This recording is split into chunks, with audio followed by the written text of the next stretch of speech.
চলে গেছিলাম চাঁদনি মার্কেটে, আর গিয়ে তো আমি একদম অবাক। এত সুন্দর সুন্দর লাইট দেখে আমার তো চোখ দাঁড়িয়েই গিয়েছিল। এত সুন্দর লাগছিল লাইটগুলো জ্বললে, দারুণ। এটা আপনারা যদি ফ্ল্যাটটা সুন্দর করে সাজাতে চান তাহলে এইরকম ধরনের লাইট নিতেই পারেন। দেখুন কি সুন্দর, বিভিন্ন রেঞ্জের এই লাইটগুলো হয়।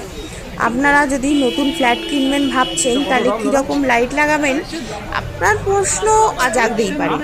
তো এই রকম ধরনের লাইট লাগাতে পারেন, ফ্ল্যাটটা একবারে দারুণ লাগবে। কি সুন্দর ঝাড়বাতি নাইট ল্যাম্প বিক্রি হচ্ছিল, মানে একটা দেখতে যাই তো আর একটার দিকে চোখ চলে যাচ্ছে, এমন সুন্দর সুন্দর লাইট বিক্রি হচ্ছিল। আর বেশ রেঞ্জের মধ্যে, মানে আপনি ওখানে অনেক ভ্যারাইটি পাবেন। একবার আপনি ঘুরে যেতেই পারেন চাঁদনি মার্কেটে, আশা করি নিরাশ হবেন না।